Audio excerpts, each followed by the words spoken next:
Okay, we're gonna try something new. New day, new idea, new webcam. The light still not great. I thought I was gonna catch it, but I don't know. Maybe you can see it. I hope you can see it. I wanted to show Jenny's super stretchy bind off. I know that's not me. It's Jenny, Jeny, who has a really great bind off for socks, for the cover socks.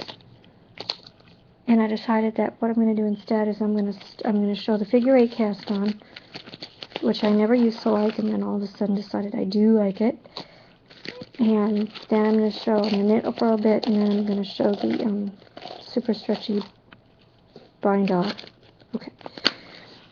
And I'm going to show it all on my Knit Picks needles, my Harmony Wood needles, and show how you use the tips and the cables and the cable connectors and the little key to tighten it and everything.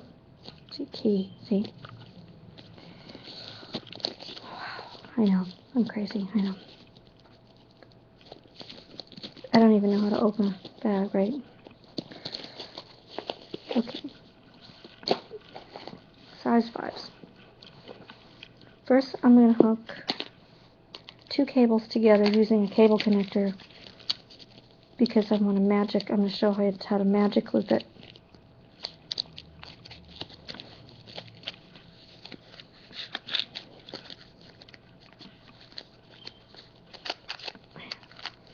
Really need more light in here. Okay. Now these have little holes on them, the cable connectors, and the cables have little holes.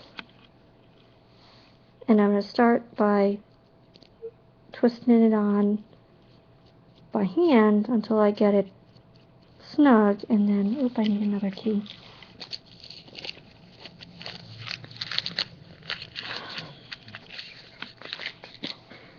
So I'm going to put one key in one hole, and the other key in the other hole, and I'm going to, well, just to show you, I'm twisting them and using the keys to hold it and snug it up. So in other words,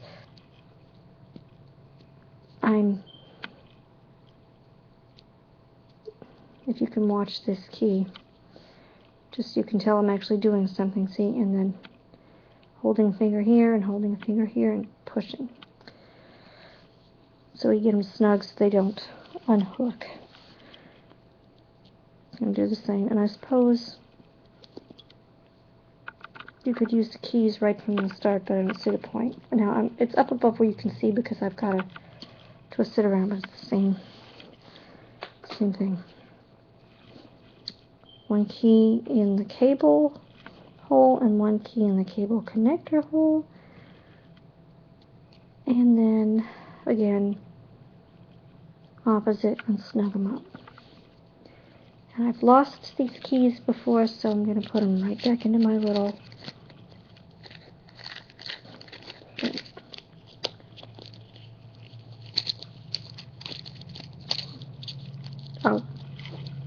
I'm done.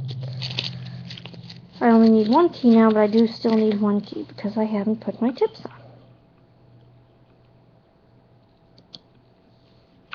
I must have used this one before because it's already got a cable connector in one end. I forgot to take the cable connector off of that one. Okay, so now we put a key in the end of the cable.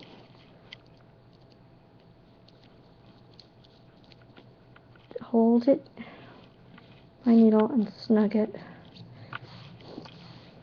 Same deal on this side.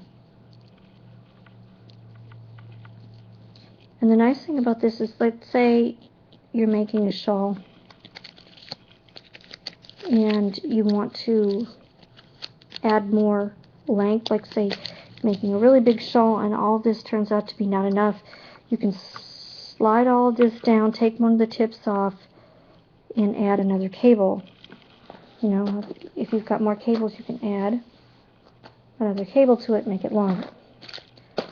Okay, keys gone, everything else gone, ball of yarn. And this is another thing I'd like to show sometime, is how I make a center pole ball of yarn.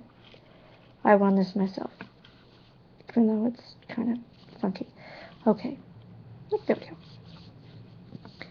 Okay, as shown in the Sew Up 2 at a Time book that I have, I use a figure 8 cast on. It's not exclusive to the book. It's not, I don't make any claim that this is my invention, but it's around. And the kind of cheater way to do it is to make a slip knot. And that's kind of as you're getting used to it, because eventually you want to not have to make the little knot, because it's got a little knot in your thing, okay? But you make a slip knot, you slide it on there, and you kind of snug it up a little bit. And this is your yarn tail, which I will hang up to that direction, and I'm going to put that on what I'm going to call my top needle. So your yarn tail is going to go up, and the working yarn, so to speak, which will become your working yarn, is going to go under the bottom. So you're going to hold the yarn tail like this, and you're going to hold the working yarn with your thumb. Okay, so you're going to bring, and your yarn, your little slip knots on the top, so you're going to bring your, it's kind of hard to see, but this is what it looks like. So you're going to bring, whoop, you're going to keep that needle down there. Okay, I'm trying to make this to where we can see it. So you're going to bring the yarn tail yarn around and over that bottom needle. So now you have 1 and 1. That slip knot's kind of like as if you're making a stitch with your bottom working yarn. The working yarn's going to go underneath and around the top needle. As you down in between the needle, bring the working yarn underneath and over and between those 2 needles, and you've got 2 stitches on each one. So again, the working yarn is going to go underneath the top needle, over and around it, and then back in between those needles. Sorry, this is really hard. The yarn tail is going to go over the bottom needle, in between those needles. You've got 3. I'm going to keep going until I have 6 on each. It's usually a pretty good place to start. Over the top and in between. Over the bottom one and in between. Over the top, oh man, and in between, over the bottom and in between. And there's 6 on each. And that's the figure 8 cast on. I'm going to show like the first round of knitting, and I might show a little bit of the increase, but then I'm gonna stop. Okay, so now you're gonna knit your first round with magic looping, and then this yarn tail thing, it's working yarn. Where's the yarn tail? Here's the yarn tail. The yarn tail thing, pull it down, straight down, and just pull it back toward the, for the left in my case. Unfortunately, I'm not, this is the way I knit. I can't teach the other way, like if you're left-handed, I'm sorry.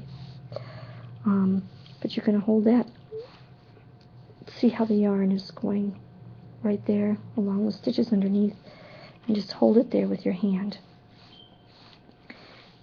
Okay, now you're going to take this needle here, well, the bottom needle, it's all part of one needle because it's circular, but this one here, and you're going to pull it out so you have enough to work with. And I'll show you what it's going to look like. See, you've got this hanging out that way. This tip is still where it was before, and you've got a loop here. Kind of like a butterfly when you're knitting, because you're going to have this loop here and this loop here. So it's kind of butterfly-ish. Okay, so you're holding your yarn tail back, and you're going to knit just regular into those stitches. It's going to be hard because it's going to be tight because you've got 2 needles right there like that with stitches on them. And I'm knitting English because it's just the easiest way for me to knit right now. I'm going to tighten things up. Okay, that's the first stitch. Trying to keep my hands out of the way, but it's really rough.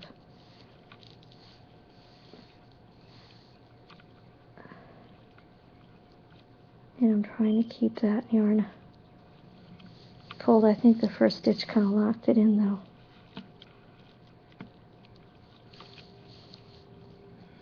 Alright, so you've got the first side of your sock toe, very first row done. You're going to flip the yarn, or the whole deal around to where you've got these stitches on the top now, and this thing is hanging up here. And the first thing you need to do is pull that top part to where the needles are the same again. See? Back to this situation. Your yarn tail's over here now instead of over here. And you've got your row of stitches already worked are down here, so you've got to work these guys up here. So you're going to pull this bottom needle out again. And then now these stitches are going to be twisted. That's just the way they turn out when you do a figure 8 like that. The first one, because I've got this little knot, I just knit regular. If I do it that way with the slip stitch, I just knit that one regular. Probably shouldn't, but I do because I think it helps hide the knot. The second stitch is, it's kind of hard to see, but it's twisted. So it looks like I'm knitting in the back loop, and I am knitting in the back loop because the stitches are twisted on this side. So the rest of these stitches, I'm knitting kind of in the back loop because just from the way you twist the yarn around, they are twisted. And now you turn it around and you pull. And that's why you need a really long circular to do this, because the shorter your circular needle is, the more stress you're going to have on these 2 points here and here. It'll make holes in your sock or whatever you're making, but usually a sock. I don't know, mitten, glove, and I'm just going to keep going. Hopefully I can keep it to where you can see it, and increase it, and then I'm going to stop, and then I'm going to knit a little bit, and then I'm going to do some ribbing, and then we're going to do a Jenny's super stretchy bind off. Like I said, right now I prefer English. I'm going to make one with a backward loop cast on, and I need to kind of keep track of how I'm doing those right now because this is a sample. I'm not gonna go too much in detail about which way the make ones. And make one is different than increase one, I guess, in a way. Well, I mean, it's not different than increase one. Okay, make one is different than knit one through front and back loops, or knit one each, or knit through front and back. Make one is different than that. Make one or knit through back and front is going to give you a different kind of increase than a make one. A make one is either going to be a backward loop increase or knitting in the horizontal bar between stitches. At least that's my understanding of it. And then when you knit twice into one stitch, it causes a different look. So you can either make one with the backward loop like I did a minute ago, or you can knit into this stitch right here, or not the stitch, but the little horizontal bar between stitches. but the 12 2 at a time suggests my center pull bar is not being center pull ball is not being very cooperative for me today. A lot of times with a sock too, you can keep increasing each row for a while, and then you increase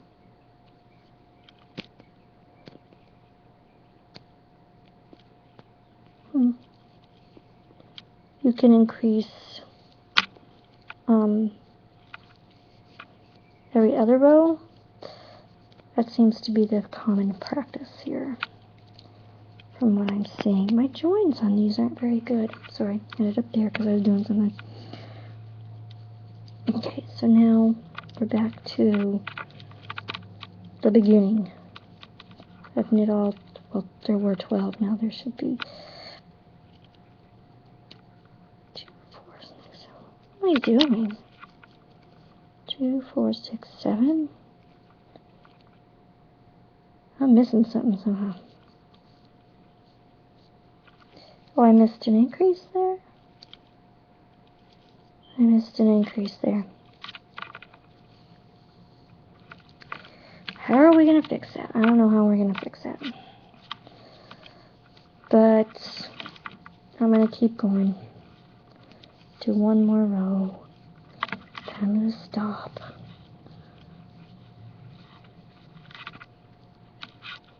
And like I said, I would be knitting in a particular way and making sure my increases slanted a certain way and that sort of thing when I was actually making a sock too.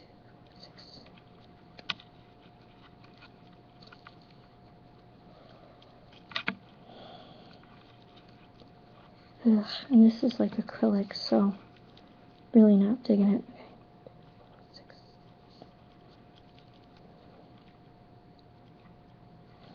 I'm just going to make sure there's 8 on each needle for this right now, even though that's kind of not where we're at. I know this is horrible, isn't it? This is not good. I'm going to have to write to knit picks.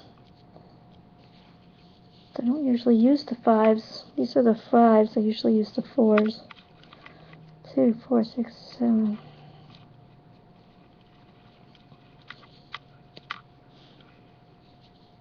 I usually use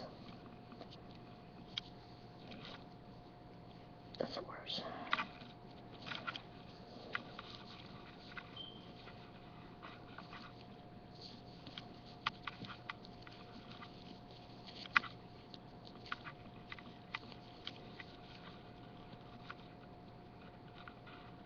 Two, 4, 6,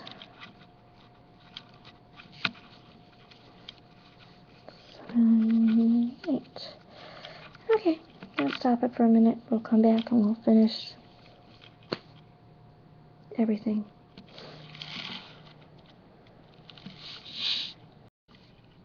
Okay, I'm losing the light, so I'm gonna do the surprisingly stretchy bind off. I've done a bunch of increases, made like a little toe. I've knit and then I've done some ribbing, and I see that it's getting hard to see. So I've got my needles in place to got my needles in place to go ahead and do the bind off. Well, I'm trying to get adjusted to where I can easily do this. I've switched to Continental rather than there we go.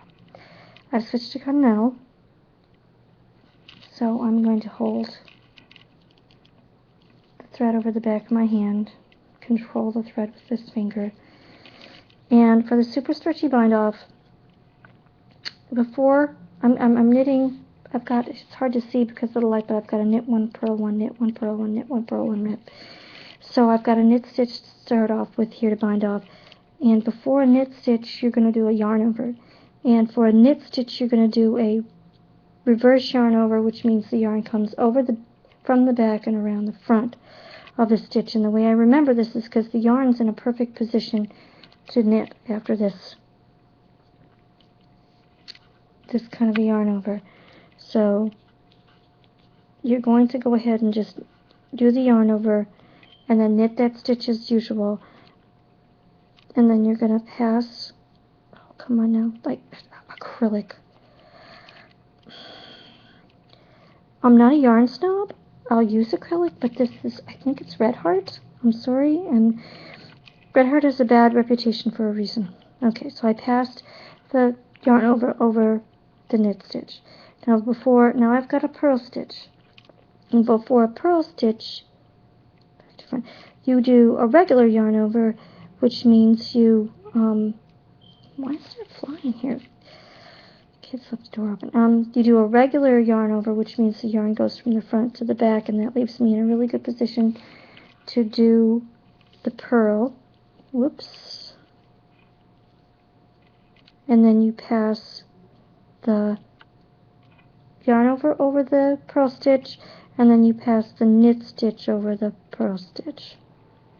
And you can do both yarn over and the other stitch at the same time, but I do them separately because I'm still learning this. So here's that's the reverse, right, from the back over the front is a reverse.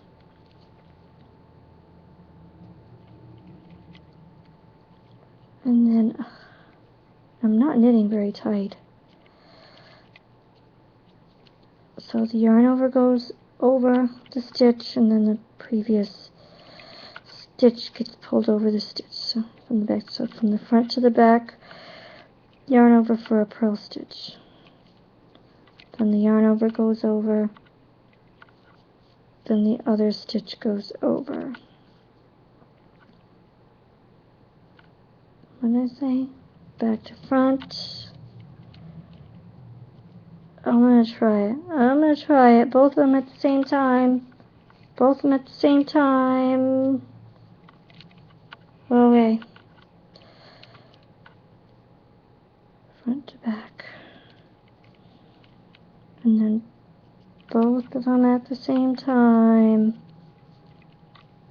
Back to front. And if I get it wrong, I should have done both of them.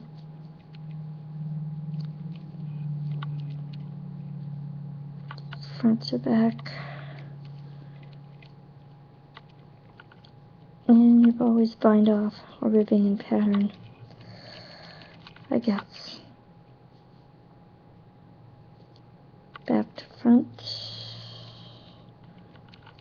I guess. If I mess up and I do my yarn over backwards, I'm sorry. This is awful yarn. Awful yarn.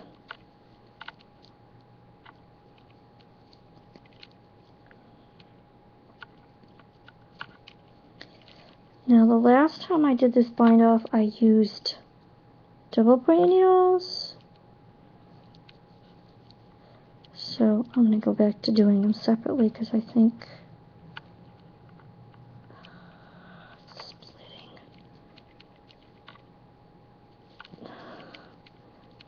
I think I can control it better that way.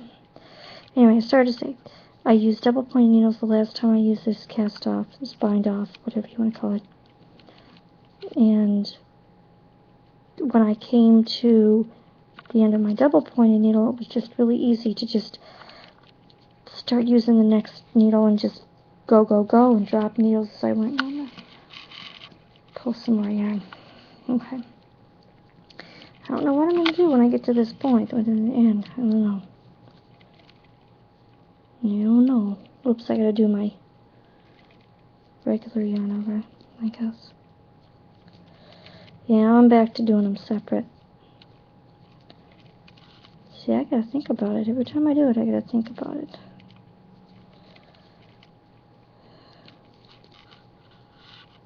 Try it again. Two of them at a time.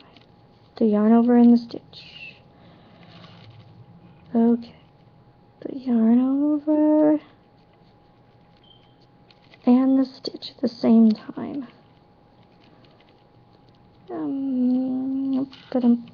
This pulls so much on the stitch. I think I'm going to do separate for that one. Okay, this is going to be fun.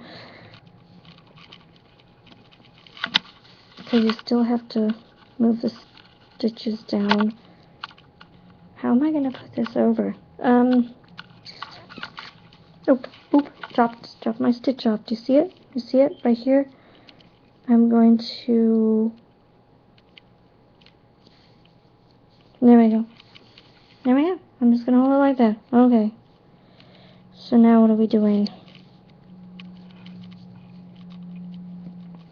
Just move it around like I'm going to keep going. Whoops, sorry, see?